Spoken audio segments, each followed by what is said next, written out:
ఏయ్ బాబు లేవ్. ఏ బాబు. Hi guys, ఎలా ఉన్నారు? నా పేరు అమలాపురం పైడిరాజు. నేను ఇప్పటి వరకు అయితే నా జీవితాన్ని ఎలాలాగా గడిపేశాను.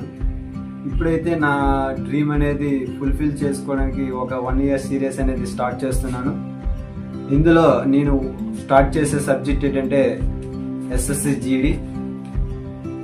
జీడీ కానిస్టేబుల్ అనేది 1 yearలో నేను కంప్లీట్ చేయబోతున్నాను. ఇందులో మీ సహకారం నాకు ఎప్పుడూ ఉండాలి. డైలీ నేను ఏం చేస్తానో, నా ఒక రోజు మొత్తంలో నేను ఏం చేస్తానో మీకు డైలీ వీడియో రూపంలో తెలియజేస్తాను. ఇందులో ఉదయం నుంచి సాయంత్రం వరకు ప్రతి ఒక్క ఇన్ఫర్మేషన్ మీకు తెలియజేస్తాను. ఫాలో కొట్టడం మర్చిపోక బ్రో. ఫాలో కొట్టడం వల్ల నా వీడియో డే ఏం జరుగుతుందో నీకు తెలుస్తుంది. ఫాలో ఒకటి, లైక్ ఒకటి వేసుకో బ్రో. నా విజయానికి ప్రతిరూపం మీరే. Okay, let's start the game. Have a nice good day. Thank you.